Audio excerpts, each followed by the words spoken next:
Hello and welcome to the first episode of Best of British Wrestling in my 21st century save on TEW IX. I am Dave Mack and let's dive straight into the game.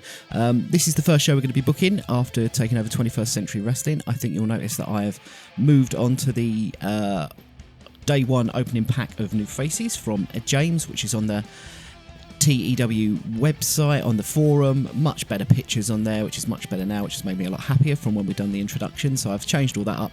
I've put together a few new storylines for our first show, so we're going to kind of dive in. So if we dive in here, we'll jump off this so we don't see too many other things. When booking the show, we've got a 2-hour show here, Best of British Wrestling, which is a bit longer than I'm used to doing. I'm normally booking WCW in 1995 where we've got 1 hour Nitro. This is a 2-hour show, but we only have one show a week, so I'm going to kind of break this down and kind of use it as a bit of like the A and B show. So the middle bit will have some of those filler matches that I would have probably had in the past, and we're going to have some of the big things. How I like to book, as I like to have kind of just one main story going on throughout a show rather than trying to cram everything in. I know we need to get all of the kind of matches and all of the storylines on the show, but I prefer to keep it a little bit just stick with one theme. Let's not try and overcomplicate it. So that's kind of there. I'm not going to go on loads. Only other thing I would say is, for my own kind of role-playing purposes, I tend to book. I tend to write out quite long promos that they would do. The wrestlers might have. I'm not going to go through all of those. If people would like that, then I can do that in future and I can go through that, but I'm going to kind of do a bit more of a succinct, just kind of overview of what they said. So some people might prefer it to be longer, some people might prefer it to be shorter. Drop a comment below, let me know what you prefer, if you prefer me to go into exactly what I think they're going to say or just give an overview. So anyway, let's just dive in. So we're at Euston Road, we're in front of 10,000 people for our first episode of Best of British Wrestling. On the pre-show, we've got Sebastian Collar versus Smiling John Smithy. Subpar wrestling, but Sebastian wins that in 10 minutes 18 with the Hamburg Rock City. It was designed to work the crowd. We're just getting going there with a wrestler rating of 49, crowd rating of 50, and a segment of 55. Sebastian Collar used to be a big name on the 21st Century roster, not so great now. His contract's up soon. We've got quite a few wrestlers, not sure how much longer he'll stick around, so we'll see what he does and what we can do with him.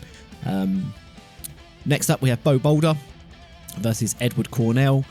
Decent match. Edward Cornell, obviously, he's going to be a big main eventer here, but this is still a pre-show match because I just wanted to get him wrestling, see what it'll be like. He wins with the Black Lightning Bomb for a segment rate of 71. Wow, that is pretty high for a pre-show match. Bo Boulder off his game, but Edward Cornell with a 79 is fantastic.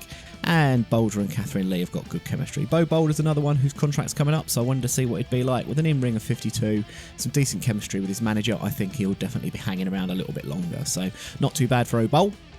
Up next we have a Hellbound promo and we have Haley Jordan here. This is my user character now. She's not going to be used a lot. She's not got particularly great stats on anything because I don't like cheating the system too much, but she's going to pop up and do some interviewing. Here we just have a promo with Jonathan Faust, Blackheart, Gravedigger and Ruin, which is the Hellbound stable. This is just to get them out there. I use the pre-show at the moment to kind of just fiddle around a bit and have a little bit of a go at seeing what works and what doesn't. Because obviously it's a new system compared to 2020.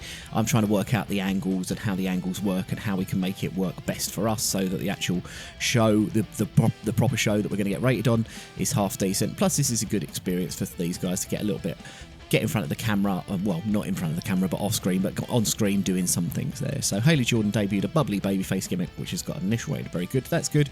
She'll probably be popping up as just a pre-show kind of interviewer because I don't want to overuse her, and we've got enough people on the roster, we don't need to. So segment rating of 55, absolutely fine there. We have Vinny Vigilante and Welsh Dragon versus Hellbound, which is Jonathan Faust and Ruin. Decent reaction from the crowd, but subpar wrestling, sadly. Vinny Vigilante and the Welsh Dragon lose this one, with Jonathan Faust pinned Vinny Vigilante with the Devil's Drop. And Vinny Vigilante, God, we're saying this a lot, it was the weak link trying to keep up with everyone's in-ring performance. What did he get?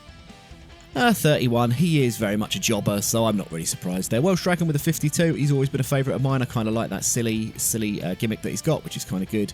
Faust and Ruin, fairly decent. I think Gravedigger's my pick from the Hellbound to actually get a push, but a segment rate of 53 for a pre-show, pretty happy with that. And we have Rolly Muckletruck versus Chris Knightley. Chris Knightley, he is part of my Butch Boys Club, which is a kind of metrosexual stable that I've got going on. It will make sense, they're a little bit of comedic relief, but he is a future star, I think, and we've got a few others in there. So in the pre-show match, which didn't have much hit and terrible wrestling, not surprised there, Muckletruck wins. Muckletruck's going to get a big push. He is doing very well. In-ring a 68, Chris Knightley with a 25. That's pretty poor, actually. Marbella has debuted a dancer gimmick. She is just a character who's just joined. I signed her from Scotland. She is basically a stripper, so she's just there to look good. She's nothing more complicated than that. We sometimes need that on this game, just a little bit of eye candy knocking around. But she did some good work at ringside, so that's pretty decent there for a segment rating of 55. Then we have an interview with Forrest Charmer and DJ Reason, just cutting a promo.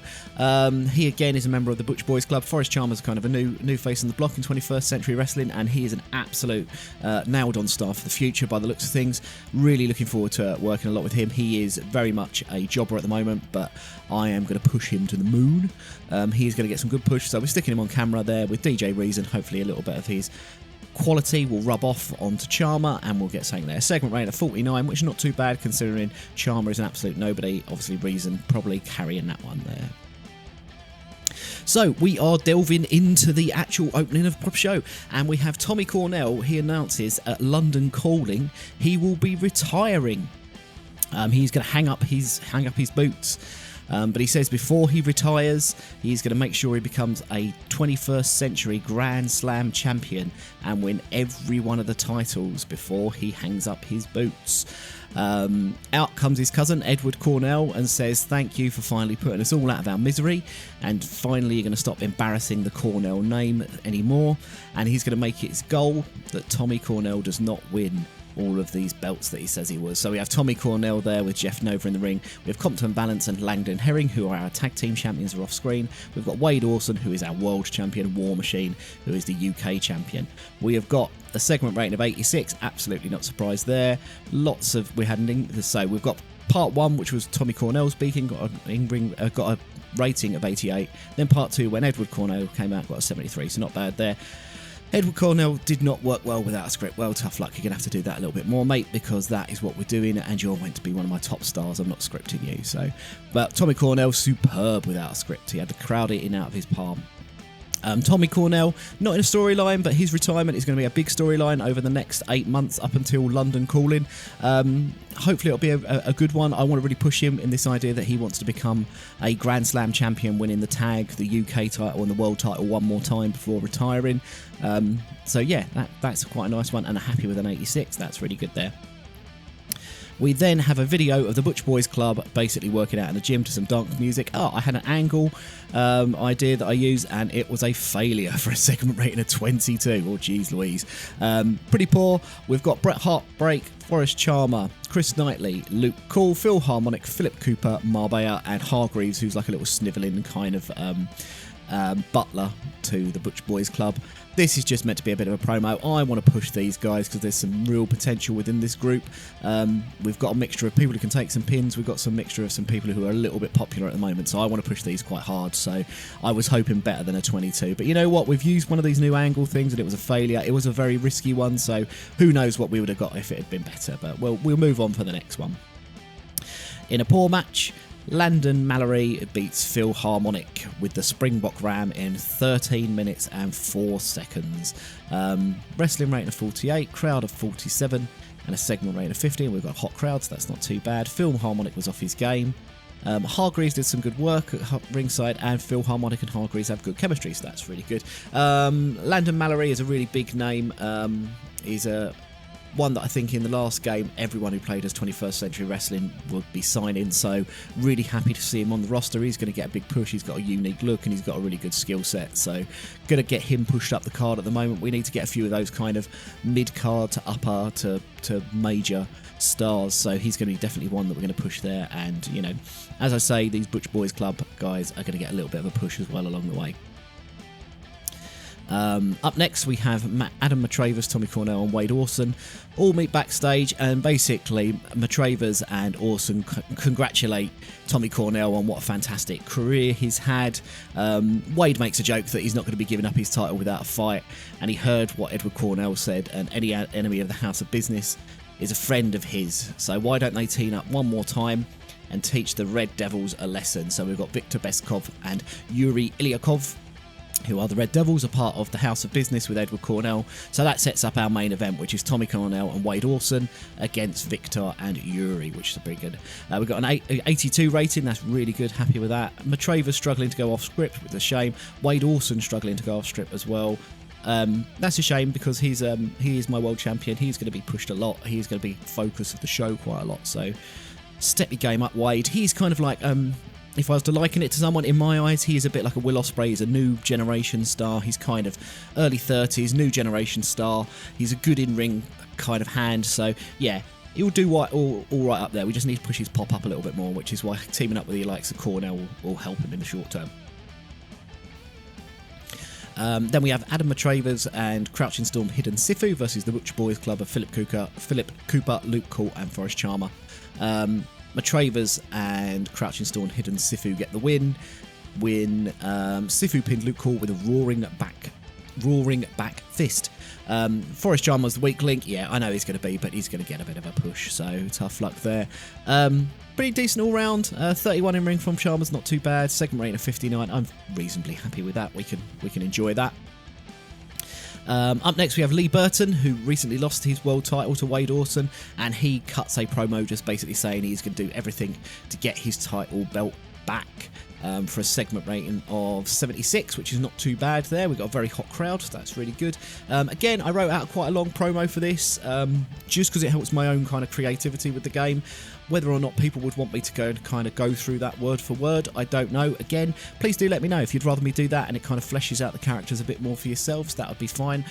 It'll obviously make the videos a bit longer, but if people want to enjoy it and kind of get a bit more lost into my mind of what's going on, that'd be absolutely fine, because I'm happy to share that, because I try and put the effort in to give these characters their own unique spin rather than just booking them in just really throwaway kind of stuff. So I'd love to know what you think about that. Let me know if you'd want to see that done.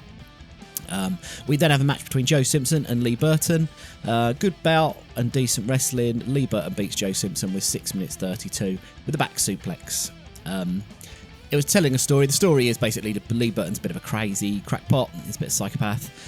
He'll do whatever it takes to win his belt back, and he kind of is going to batter a few people till Wade Orson gives him a match. Joe Simpson with an in-ring of 52. Simpson's a decent hand, but his contract's running out. I've got a lot more wrestlers than I need, so I'm not sure I'm going to keep him around, but we shall see. I also like populating the UK scene a little bit with some half-decent wrestlers, because it is a little bit lacking, and it would be nice to have a bit more competition there.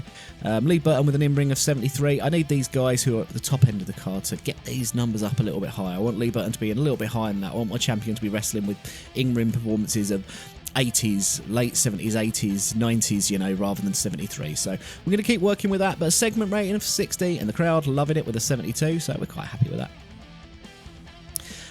Up next we have Mark Adonis cutting a promo about the three-man army, which he is the head of, along with Mass Hulk and Beast Banton. He cuts a promo talking about Ricky Storm, Rawley Muckletruck and Sifu and Beast Banton, about all these people who think they're tough in 21st century wrestling, but they are nothing compared to them. The three-man army will dominate everything, and that's got a segment rating of 67. Storyline there, lost heat, that's not such a problem, we're going to get there. Rory Muckletruck was a real star in this segment, which is great, because I don't even think he was on camera, so fantastic to be brilliant. The angle 2, so I bought another creative one there, was also a failure. That was a big risky one, so that's okay. This is I was kind of using those new creative things on some of these lower ones to find out how they work and what a big hit the kind of penalties would be and what the risk and reward is like. I guess a segment rating of 67 isn't too bad. Mark Adonis is a pretty good star for the future. He's got some good entertainment skills. He's good on the mic. He's charismatic. He's got rock star quality. So these are the guys that we're going to kind of build the company around, and he is definitely one of them. So three-man army will definitely get a push, and Mark Adonis will be getting on that stick a little bit more because he's got the skills. He can do it. So I might have to be a little bit more sparing in using these really risky angles because it seems to have hurt my rating on a couple of occasions here. But we live and learn. That's the whole point of this game, isn't it? Up next we have Reese Pendragon versus Gravedigger. Gravedigger is basically like a sort of British version of The Undertaker in this. Terrible wrestling and non-existent crowd heat, brilliant. Gravedigger defeated Reese in 6 minutes 31 with the RIP. Pendragon with a 38 and Gravedigger with a 44, not too bad. I like Gravedigger. I like the character of him, so I'm going to push him a little bit. But I haven't actually got any real plans for him at the moment. So we only have a 2-hour show and one pay-per-view a month, so I can't push everyone. So he'll be one that's just turning up and randomly beats people, I guess. But a segment rating of 47 for a throwaway match isn't terrible. Then we have Grime and Punishment versus Demolishers. And about that had a decent reaction from the crowd, but subpar wrestling. The Demolishers, who are our tag team champions, beat them in 10 minutes 52, with Compton Balance pinned Edison Silva with a double choke slam. Wowzers. Segment rating of 60. We got a very hot crowd at the end, which isn't too bad. Compton Valance and Langton Herring are the ones Langton Herring rather are the ones I'm worried about here. And 56s aren't too bad. They are my tag team champions. They are part of the King's Men, which is headed up by Cliff King, which is a really great stable because they've got the tag champions and the UK champions. So that makes it quite interesting as far as storytelling goes. It advanced the tag team title storyline, but it lost some heat. But I'm not expecting that to be too important in the company anyway.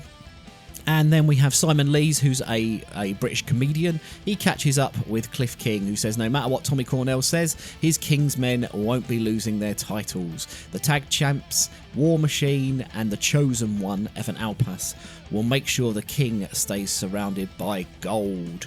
We've advanced the tag team title storyline there, and we've got a segment rating of 63, not too bad. Cliff King's great. I really like this stable. I really like the idea that they've got 3 belts. Evan Alpas is also in the stable. He is a decent hand as well. He's got a lot of potential for the future as well, and we're kind of going with a chosen one gimmick with him there. So these guys will be heavily featured as well, and especially because they've got all the belts and Tommy Cornell wants them, I can expect them to be involved quite a lot. And we have our main event. In about that, good heat and decent wrestling. Tommy Cornell and Wade Orson defeated the Red Devils in 15 minutes and 54 seconds when Tommy Cornell submitted Victor Beskov with the guilt trip. The match was designed so the wrestlers go all out and steal the show. Yeah, I really wanted to push this idea of the main events being really big matches, even on the weekly TV. So I want to get those high grades there. I wasn't expecting the Russians to help us out too much, so it's not a surprise there. 71 wrestling, 72 crowd heat for a 75 segment rating. Tommy Cornell off his game, which is a shame because all night he has been absolutely brilliant. He has performed so very, very well. Beskov and Ilyakov probably weren't best suited for this one, but Wade Orson with an in-ring of 83, that is what I want to be seeing from my world champions. I want to see 83s, 85s on a weekly basis because that's what you should be doing. You are carrying the company for me, son.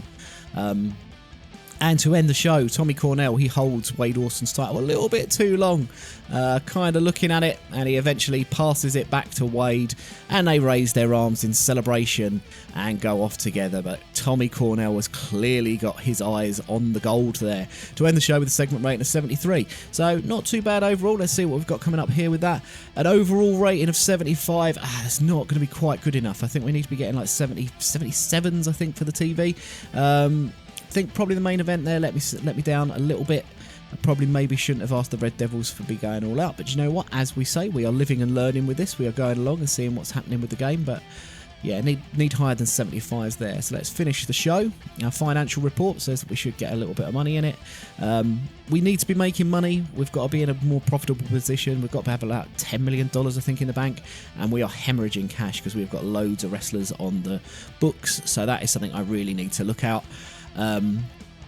Popularity recap. no changes there. You see, obviously in England we're 80s, so we need to be doing a little bit better than we are. We've not got many stars that can get to those levels, so it's going to be quite tricky. And our big push for this game is the European market.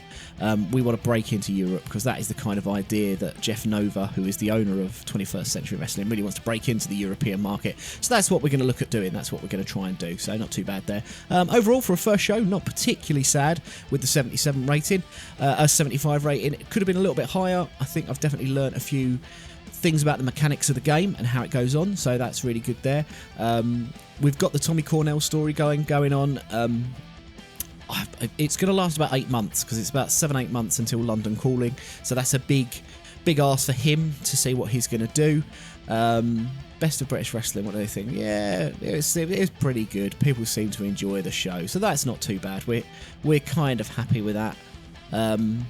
Yeah, they're going to be a little bit unhappy. So the broadcasters are slightly unhappy because if we have a look very quickly at our broadcasting, they want a minimum of 77. Yeah, so the 75 not quite cut in the mustard there for them.